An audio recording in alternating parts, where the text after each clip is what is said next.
আসসালামু আলাইকুম। আজকে সর্বশেষ সংবাদ জানাবো আমি নুসরাত। প্রথমেই জানিয়ে দেব সংবাদ শিরোনাম। টানা দুদিন হামলা ভাঙচুর, পাল্টাপাল্টি অভিযোগ জামাত বিএনপির। চিলিতে ভয়াবহ দাবানলে অন্তত ১৯ জনের মৃত্যু, জরুরি অবস্থা ঘোষণা। বিএনপির চাপে সিদ্ধান্ত নিচ্ছে ইসি, প্রধান উপদেষ্টাকে এনসিপি। সর্বশেষ জানাবো, বঙ্গোপসাগর থেকে ফিশিং বোট সহ ২৪ জেলেকে ধরে নিয়ে গেছে ভারতীয় কোস্টগার্ড। শিরোনাম শুনলেন, এবারে বিস্তারিত। টানা দুদিন হামলা ভাঙচুর, পাল্টাপাল্টি অভিযোগ জামাত বিএনপির। কুমিল্লার ১১-র ১৪গ্রাম আসনে জামাত মনোনীত প্রার্থী ড সৈয়দ আবদুল্লাহ মোহাম্মদ তাহেরের ৩টি নির্বাচনী কার্যালয় ও জামাত সমর্থকদের কয়েকটি স্থাপনায় রাতের আধারে আগুন দিয়েছে দুর্বৃত্তরা। আগুন দেওয়া হয়েছে একটি মহিলা মাদ্রাসার বাসে। অন্যদিকে পৃথক ঘটনায় ২ বিএনপি কর্মীর বাড়িঘরে ভাঙচুরের অভিযোগ উঠেছে জামায়াতের কর্মী সমর্থকদের বিরুদ্ধে। এসব ঘটনাকে কেন্দ্র করে ওই এলাকায় দুই পক্ষের সংঘর্ষে আহত হয়েছেন অন্তত ৮ জন। রোববার ১৮ জানুয়ারি রাতে ও সোমবার দুপুরে ১৪গ্রাম উপজেলার পৃথক স্থানে এসব ঘটনা ঘটে। আগুন দেওয়ার ঘটনায় বিএনপি জড়িত বলে দাবি করেছে উপজেলা জামায়াত। তবে বিএনপি এই অভিযোগ অস্বীকার করে বলেছে, জামাত সমর্থকেরা বিএনপি কর্মীদের বাড়িতে ভাঙচুর চালিয়েছে। এই আসনে বিএনপির মনোনয়ন পেয়েছেন উপজেলা বিএনপি সভাপতি মোহাম্মদ কামরুল হুদা। স্থানীয় সূত্রে জানা যায়, রোববার বিকেলে ১৪গ্রাম উপজেলার ধনিচকড়া গ্রামে জামাত সমর্থক এক যুবককে মারধর করে বিএনপির লোকজন। এর জেরে রাতে ধনিচকড়া গ্রামের বিএনপি সমর্থক বাচ্চু মিয়া ও মাদু মিয়ার বাড়িতে হামলা ও ভাঙচুর করে জামাত সমর্থকেরা। এই ঘটনার জেরে সোমবার দুপুরে ধনিচকড়া বাজারের উভয় পক্ষে হামলায় উপজেলা বিএনপির প্রচার সম্পাদক গাজী ইসমাইল, ছাত্রদল নেতা শাহাদত হোসেন ও জামাত সমর্থক তাসকিন সহ অন্তত ৮ জন আহত হয়েছেন। জামাত নেতাকর্মীদের ভাষ্য, রোববার গভীর রাতে ধনিচকড়া, সমেশপুর ও গাছবাড়িয়ায় তাদের নির্বাচনী অফিসে আগুন দেওয়া হয়। এছাড়াও গাছবাড়িয়া এলাকার জামাত সমর্থক ব্যবসায়ী নাসির উদ্দিনের ব্যবসা প্রতিষ্ঠানে আগুন দেওয়া হয়। বাতিশা ইউনিয়নের নানকড়া এলাকায় অবস্থিত আয়েশা সিদ্দিকা রাদিয়াল্লাহু তাআলা আনহুর মহিলা মাদ্রাসায় ছাত্রী পরিবহন বাসে আগুন দেওয়া হয়। ওই মাদ্রাসার প্রতিষ্ঠাতা জামাত সমর্থিত সংগঠন শ্রমিক কল্যাণ ফেডারেশনের কেন্দ্রীয় সহসভাপতি মোহাম্মদ মুজিবুর রহমান ভূঁইয়া বলেন, রাজনৈতিক কারণে শিক্ষা প্রতিষ্ঠান আক্রমণ দুঃখজনক। এই মাদ্রাসায় ৭ শতাধিক ছাত্রী আছে। রাতে দুর্বৃত্তরা বাসে আগুন দিয়েছে।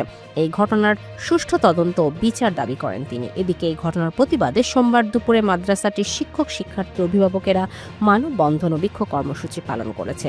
তারা দুর্বৃত্তদের গ্রেফতার করতে প্রশাসনের কাছে দাবি জানান। আগুনে ক্ষতিগ্রস্ত গাছবাড়িয়া গ্রামের মুদি দোকানি নাসির উদ্দিন বলেন, মোটরসাইকেল করে আসা মুখোশ পরিহিত ৩ জন রাত ২টার দিকে জামায়াত অফিসে আগুন জ্বালিয়ে দেয়। এতে জামায়াত অফিস ও পাশেই আমার মুদি দোকান পুড়ে ছাই হয়ে যায়। আমি এই ঘটনার তদন্ত ও বিচার দাবি করছি। ১৪গ্রাম উপজেলা জামায়াতের সেক্রেটারি মোহাম্মদ বেলাল হোসেন বলেন, আমাদের ৩টি নির্বাচনী অফিস ও সমর্থকদের বিভিন্ন স্থাপনায় হামলা ও আগুন দেওয়ার ঘটনায় স্থানীয় বিএনপি জড়িত। উপজেলার বিভিন্ন গ্রামে সহিংস ঘটনা সংঘটিত করা হচ্ছে। এ বিষয়ে থানায় লিখিতভাবে অভিযোগ দেব। চিলিতে ভয়াবহ দাবানলে অন্তত ১৯ জনের মৃত্যু, জরুরি অবস্থা ঘোষণা। চিলির দক্ষিণাঞ্চলে অনিয়ন্ত্রিত দাবানলের তাণ্ডবে অন্তত ১৯ জন প্রাণ হারিয়েছেন এবং ধ্বংসস্তূপে পরিণত হয়েছে অসংখ্য জনপদ। গত ২ দিন ধরে চলা এই আগুনে দেশটির নিউবল ও বায়ো অঞ্চলের বিস্তীর্ণ এলাকা পুড়ে ছাই হয়ে গেছে। রাজধানী সান্টিয়াগো থেকে প্রায় ৫০০ কিলোমিটার দক্ষিণে অবস্থিত এই এলাকাগুলোতে তীব্র বাতাস ও প্রচণ্ড গরমের কারণে আগুন দ্রুত ছড়িয়ে পড়ছে। সোমবার ১৯ জানুয়ারি এনডিটিভির এক প্রতিবেদনে জানানো হয়েছে, পরিস্থিতি ভয়াবহতা বিবেচনায় প্রেসিডেন্ট গ্যাব্রিয়েল বোরিক উপদ্রুত অঞ্চলে জরুরি অবস্থা ঘোষণা করেছেন এবং উদ্ধার কাজে সহায়তার জন্য সেনাবাহিনী মোতায়েনের নির্দেশ দিয়েছেন। দাবানলের কারণে এই পর্যন্ত প্রায় ৫০,০০০ মানুষ বাস্তুচ্যুত হয়েছেন বলে কর্তৃপক্ষ নিশ্চিত করেছে।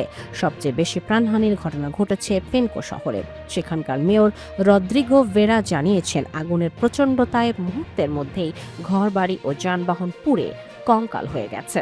প্রত্যক্ষদর্শীরা জানিয়েছেন, আগুনের লেলিহান শিখা এতটাই দ্রুত ধেয়ে আসছিল যে অনেকেই কেবল পরনের কাপড়টুকু নিয়ে প্রাণ বাঁচাতে সমুদ্র সৈকতের দিকে ছুটে গেছেন। পেনকো ও পার্শ্ববর্তী লিরকুয়েন শহরে বর্তমানে সেনাবাহিনী টহল দিচ্ছে এবং ধ্বংসাবশেষ সরানোর কাজ চলছে। প্রেসিডেন্ট বোরিক ক্ষতিগ্রস্ত কনসেপসিয়ন শহর সফর করেছেন এবং ক্ষতিগ্রস্তদের সব ধরনের সহায়তার আশ্বাস দিয়েছেন। তিনি উপদ্রুত শহরগুলোতে নৈশকালীন কারফিউ জারি করেছেন এবং প্রতিকূল আবহাওয়ার কারণে পরিস্থিতি অত্যন্ত কঠিন বলে সতর্ক করেছেন। প্রেসিডেন্ট আরও বলেছেন, এই জাতীয় দুর্যোগ মোকাবেলায় তিনি সোমবার নবনির্বাচিত প্রেসিডেন্ট জোসে আন্তোনিও কাস্টের সঙ্গে বৈঠক করবেন।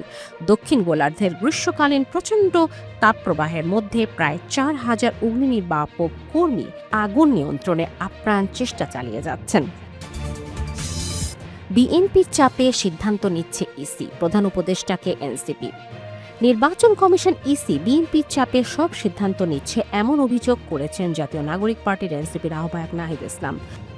সোমবার 19 জানুয়ারি সন্ধ্যা 6টার দিকে রাষ্ট্রীয় অতিথি ভবন যমুনায় প্রধান উপদেষ্টা ডক্টর মোহাম্মদ ইউনূসের সঙ্গে বৈঠক শেষে সংবাদ সম্মেলনে তিনি এই অভিযোগ করেন। নাহিদ ইসলাম বলেন, ঋণ খেলাপি ও দ্বৈত নাগরিকত্বের বিষয়ে নির্বাচন কমিশন একপাক্ষিক আচরণ করছে। বিএনপি চাপে পড়ে ইসি আইন অবস্থান থেকে সরে আসছে এবং সংস্কারের বিরুদ্ধে কাজ করছে। তার অভিযোগ, বিএনপি চাপে ঋণ খেলাপি ও দ্বৈত নাগরিকদের নির্বাচনে অংশ নেয়ার সুযোগ দেয়া হচ্ছে। পাশাপাশি ইসি সংস্কার ও গণভোটের বিপক্ষে অবস্থান নিয়েছে। এনসিপির আহ্বায়ক বলেন, ইলেকশন কমিশন যদি সবার আস্থা অর্জন করতে না পারে তাহলে সুষ্ঠু নির্বাচন কিভাবে প্রত্যাশা করব? ইসি যদি মনে করে দেশে একটাই দল আছে তাহলে তারা ভুল ভাবছে। তিনি আরও বলেন, ইসি নিরপেক্ষতা না রাখতে পারলে প্রয়োজনে আমাদের অবস্থান নিতে হবে। আমরা মুখোমুখি সংঘাতে যেতে চাই না, তবে পক্ষপাত দুষ্ট আচরণ চললে মাঠে নামতে বাধ্য হব। নাহিদ ইসলাম বলেন, সংবিধানের ভুল ব্যাখ্যা দিয়ে দ্বৈত নাগরিক ও ঋণ খেলাপিদের পক্ষে রায় দেয়া হয়েছে। বিএনপি ও ছাত্রদল ইসির সামনে মব তৈরি করায় এমন সিদ্ধান্ত এসেছে। তিনি জানান, দ্বৈত নাগরিক ও ঋণ খেলাপিরা নির্বাচনে অংশ নিক, এটি এনসিপি চায় না এবং এই বিষয়ে আদালতের শরণাপন্ন হবে দলটি। বিএনপি চেয়ারপারসন তারেক রহমান দেশের প্রত্যাবর্তন সম্পর্কে নাহিদ ইসলাম বলেন, তারেক রহমান দেশে আসার সময় সারা ঢাকায় তার ছবি সম্বলিত পোস্টার ব্যানারে ছেয়ে গিয়েছিল, তখন কোনো ব্যবস্থা নেওয়া হয়নি। তিনি আরও বলেন, খালেদা জিয়ার শোকসভার নামেও নানা প্রচারণা চলছে। সামগ্রিক পরিস্থিতি নিয়ে আমরা উদ্বিগ্ন। তারেক রহমানের একটি বক্তব্য উল্লেখ করে তিনি প্রশ্ন তোলেন, তিনি বলেছিলেন, আই হ্যাভ এ প্ল্যান। স্বাধীন প্রতিষ্ঠান ইসিকে নিয়ন্ত্রণ করা কি সেই পরিকল্পনার অংশ? মিডিয়া নিয়ন্ত্রণ করা কি তার পরিকল্পনা? বৈঠকে এনসিপির প্রতিনিধি দলে ছিলেন দলের মুখপাত্র ও কেন্দ্রীয় নির্বাচন পরিচালনা কমিটির চেয়ারম্যান আসিফ মাহমুদ সজীব ভূঁইয়া সহ আরও 2 সদস্য এবং এর আগে বিকেল 5টার দিকে নাহিদ ইসলামের নেতৃত্বে এনসিপির প্রতিনিধি দল যমুনায় প্রবেশ করে। বঙ্গোপসাগর থেকে ফিশিং বোট সহ 24 জেলেকে ধরে নিয়ে গেছে ভারতীয় কোস্টগার্ড। বঙ্গোপসাগরে বাংলাদেশের 24 জন জেলে সহ একটি ফিশিং বোট এফপি সাফওয়ান ধরে নিয়ে গেছে ভারতীয় উপকূল রক্ষী বাহিনী কোস্টগার্ড। আটক বাংলাদেশি জেলেদের সোমবার 18 জানুয়ারি দুপুরে সেদেশের ফ্রেজারগঞ্জ থানায় সোপর্দ করেছে ভারতীয় কোস্টগার্ড। কলকাতা থেকে ওয়েস্ট বেঙ্গল ফিশারম্যান অ্যাসোসিয়েশনের সেক্রেটারি জয় কৃষ্ণ হালদার সোমবার সন্ধ্যায় ঘটনাটি নিশ্চিত করেছেন। জয়কৃষ্ণ হালদার জানান, আটক জেলেদের বাড়ি বাংলাদেশের কক্সবাজার জেলা কুতুবদিয়া। আটক জেলেদের সোমবার দুপুরে সেদেশের ফ্রেজারগঞ্জ থানায় সোপর্দ করা হয়েছে। মঙ্গলবার আটক জেলেদের ভারতের পশ্চিমবঙ্গের কাকদ্বীপ মহকুমা আদালতে পাঠানো হবে। এই বিষয়ে বাংলাদেশি জেলেরা জানান, তাদের ট্রলারের ইঞ্জিন খারাপ হয়ে যাওয়ায় তারা সাগরে ভাসতে থাকে। পাশাপাশি চলতে থাকা অন্যান্য বাংলাদেশি ট্রলারের কাছে সাহায্য চাইলেও তাদের উদ্ধার না করে ট্রলারগুলো চলে যায়। এজন্য ভাসতে ভাসতে তারা ভারতীয় জল সীমানায় ঢুকে পড়ে। কুতুবদিয়া ফিশিং ট্রলার মালিক সমিতির সভাপতি মোহাম্মদ জয়নাল আবেদিন বলেন, কুতুবদিয়ার 24 জন জেলেসহ একটি ফিশিং বোট ভারতে আটক হওয়ার খবর তারা পেয়েছেন।